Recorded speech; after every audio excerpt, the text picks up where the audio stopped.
Welcome friends, hope you are doing well. Today in this video I am going to explain about the kingdom Protista, and before that hit the bell icon and subscribe to my channel.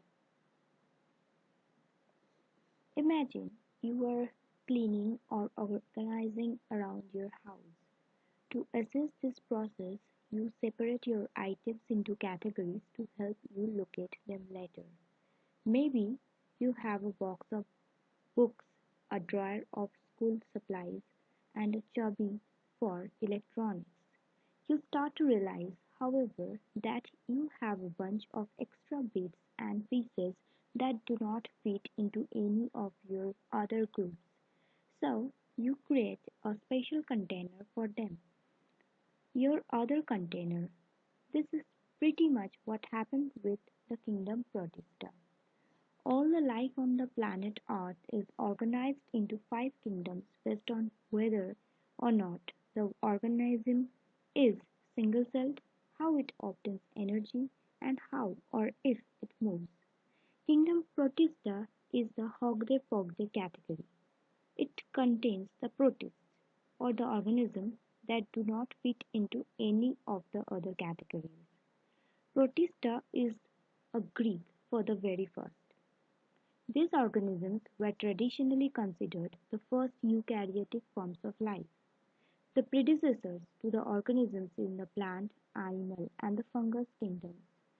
Eukaryotes are organisms whose cells have membrane-bound organelles.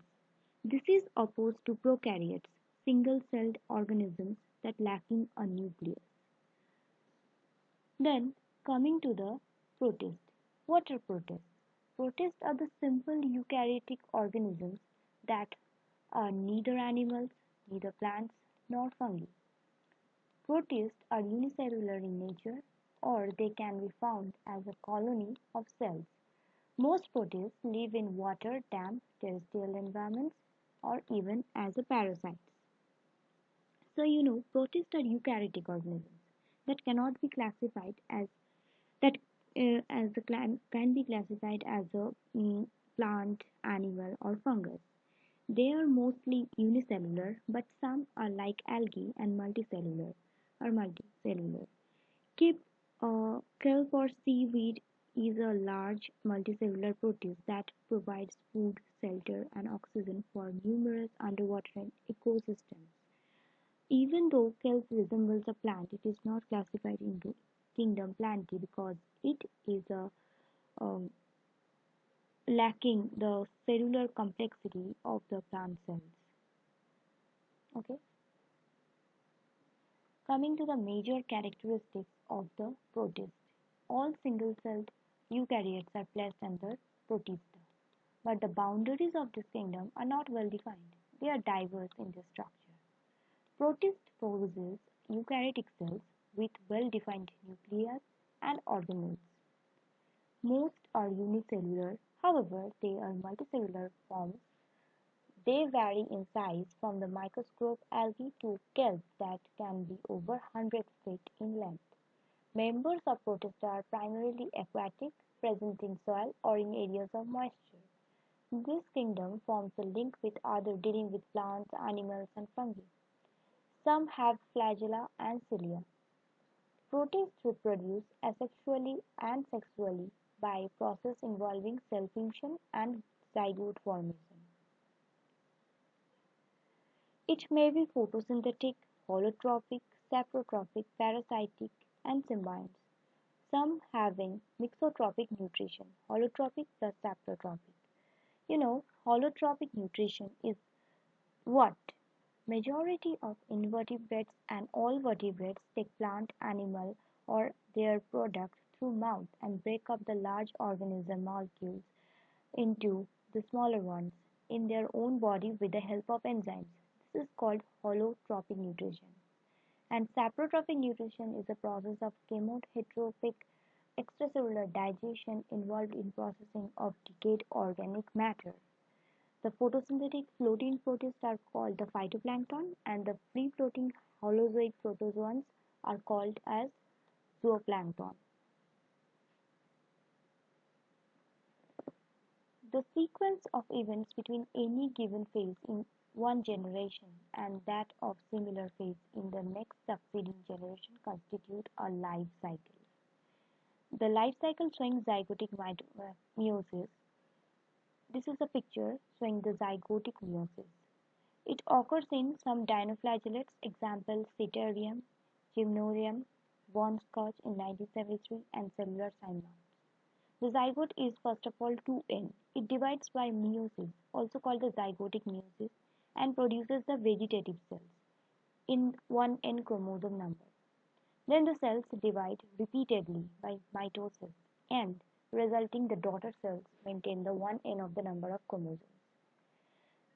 Some of the vegetative cells produce gametes, and others, when the cells gamete combine in fertilization, a zygote is formed and the life cycle is completed in this way.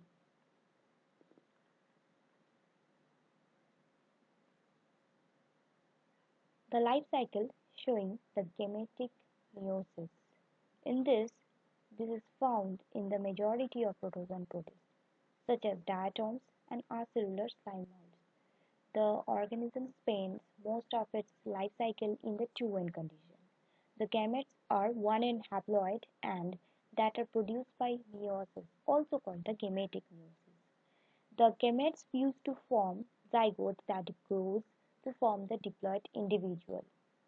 Here you can see this is by asexual reproduction, offsprings are produced by mitosis, and when it is by sexual reproduction, the offsprings are produced by meiosis.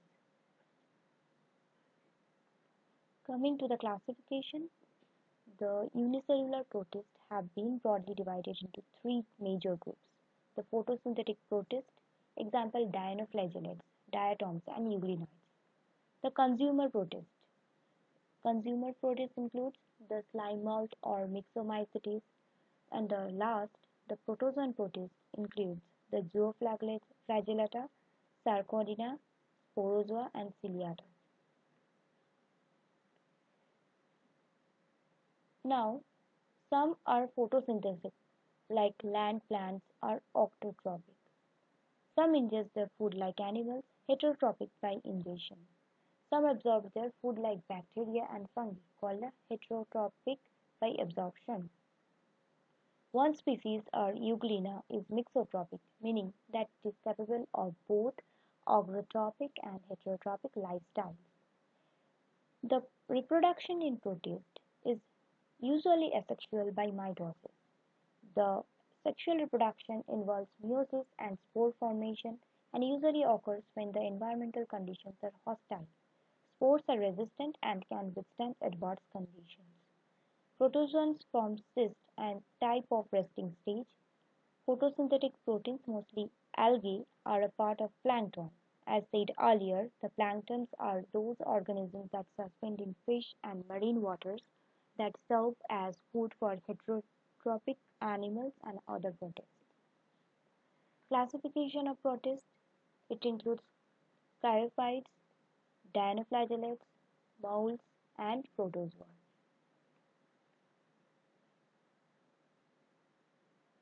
The chirosophites. This group includes diatoms and golden algae, also called the desmids, found in freshwater as well as in marine environments. Now they are the microscopic and float passively in the water currents, plankton. And this group involves the diatoms and golden algae desmids. They are found in the freshwater as well as in the marine environments. They are microscopic and float passively in water currents such as the plankton.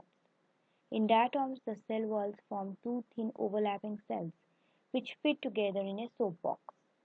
The walls are embedded with silica and thus the walls are indestructible. The diatoms have left behind a large amount of cell wall deposits in their habitat. This accumulation over billions of years is referred to as diatomous earths. That is why they are called. Most of them are photosynthetic and are chief producers in the oceans. Being gritty in the soil is used in polishing, filtration, soils, oils, and syrups. Diatoms are the chief producers in the oceans. Coming to the dinoflagellates, these organisms are mostly marine and photosynthetic. They appear yellow, green, blue, or red, depending on the main pigments present in their cells. The cell wall has a stiff cellulose present on the outer surface. Most of them have two flagella. One lies longitudinally and other lies transversely in a furrow between the wall plates. Very often, red dinoflagellates, such as the guanolox, undergo rapid multiplication and they make the sea appear red, such as in red tides. This is the example. Toxins released by such large numbers may even kill other marine animals such as fishes. Dinoflagellates reproduce asexually through cell division or by the formation of zoospores or cysts. The cell division starts from a posterior end. Division During the cell division, centrosomes and spindle are not seen. The spindle is replaced by cytoplasmic microtubules. During mitosis, the chromosomes break up to pairs of chromatids. The nuclear envelope and nucleolus persist during division. If sexual reproduction occurs, it is isogamous and angiogamous. The two cells conjugate by a conjugation canal where the two amoeboid gametes fuse to form a diploid zygote. The life cycle involves zygotic meiosis, example Citarium, Gymnodium, etc., or gametic meiosis such as Noctiluca. Coming to the euglenoids, majority of them are freshwater animals found in the stagnant water. In the stagnant water they are found.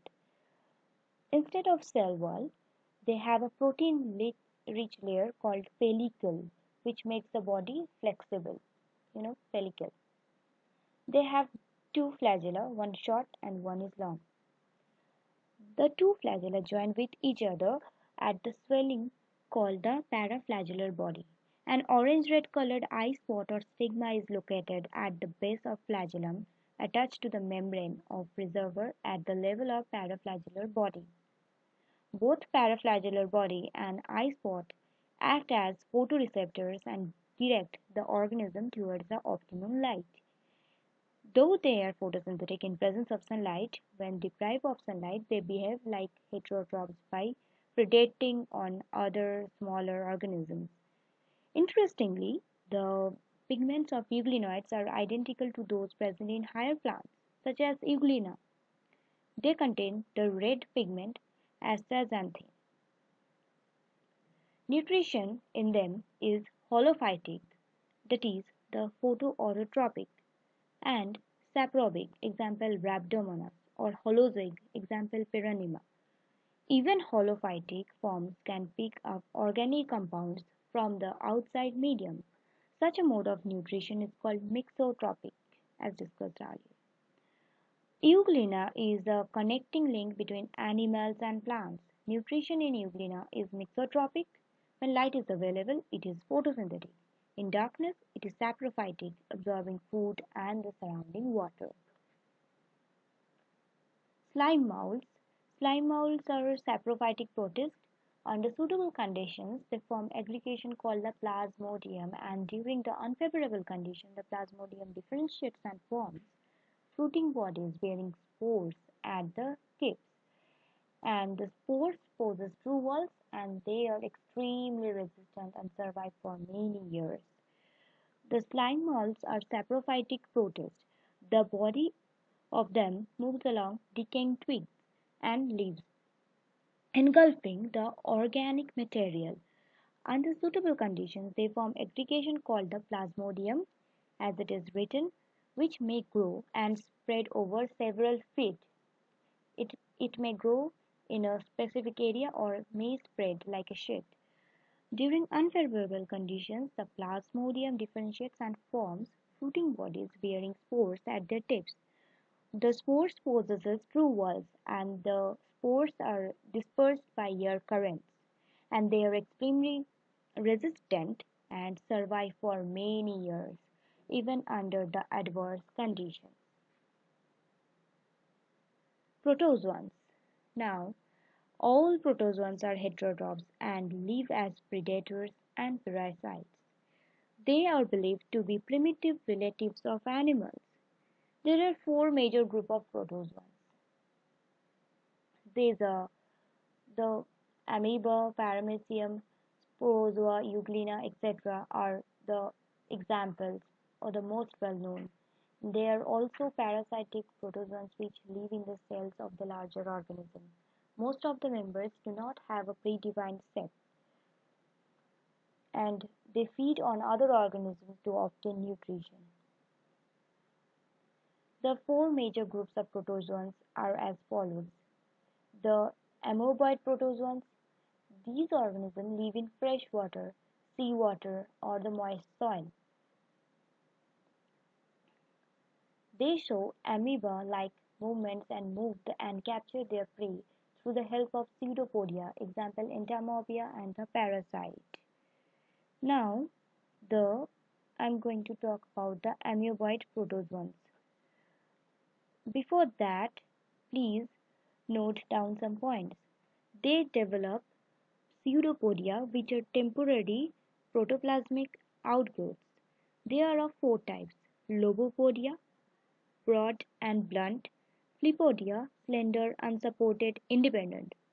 Coming to the exopodia, slender with axial support, and reticulopodia, slender and reticulate. Pseudopodia are used for locomotion and engulfing food articles. Sarcodines are mostly free-living, found in the freshwater, seawater, and on damp soil. Only a few are parasitic. The body may be covered with a plasma lemma or a cell.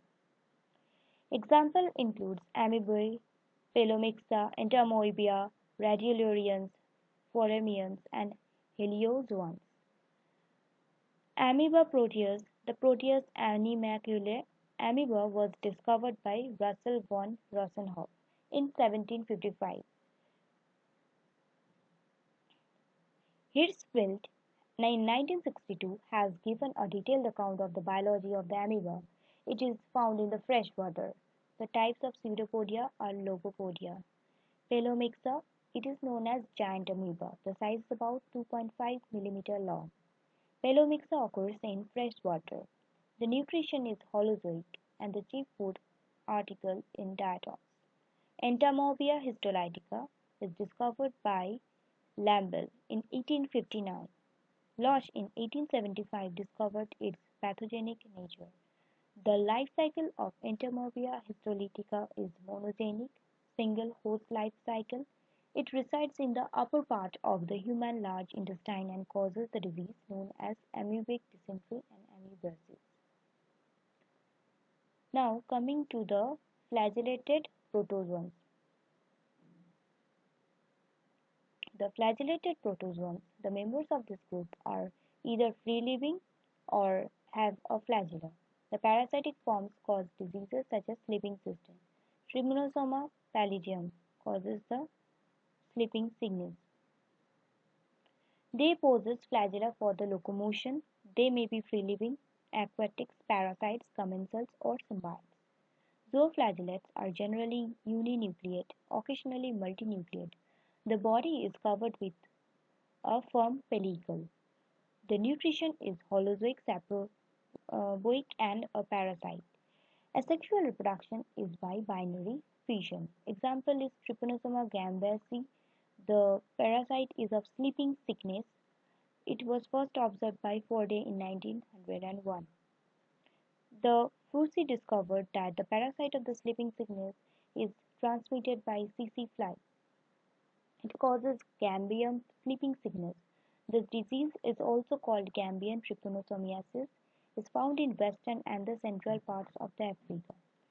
Trypanosoma rhodesianae is causes rhodesian sickness. The disease is also called rhodesian trypanosomiasis. The parasite is transmitted by the bites of tsetse fly. Initially, parasite is present in the blood of man, but later on it enters the cerebrospinal fluid. Trypanosoma cruzi, it causes the South American trypanosomiasis called the Chagas disease. The symptoms of the disease are fever, diarrhea, anemia, and enlargement of the thyroid glands, lymphoid glands. Now, the ciliated protozoans. Ciliated protozoans are the protozoans that live in aquatic environment, actively moving organisms because the presence of the thousands of cilia, and they have a cavity gullet that opens to the outside of the cell surface, example paramecium. The ciliates are the protozoans protists which develop a number of cilia during the part of the whole of life cycle. Cilia are mainly used for locomotion and driving food. There is a high degree of morphological and physiological specialization. Most ciliates are free-living individuals in fresh and marine water. A few are parasitic. The body is covered by pellicle. The nutrition is holozoic except in the life forms. There are different and definite regions for ingestion and egestion.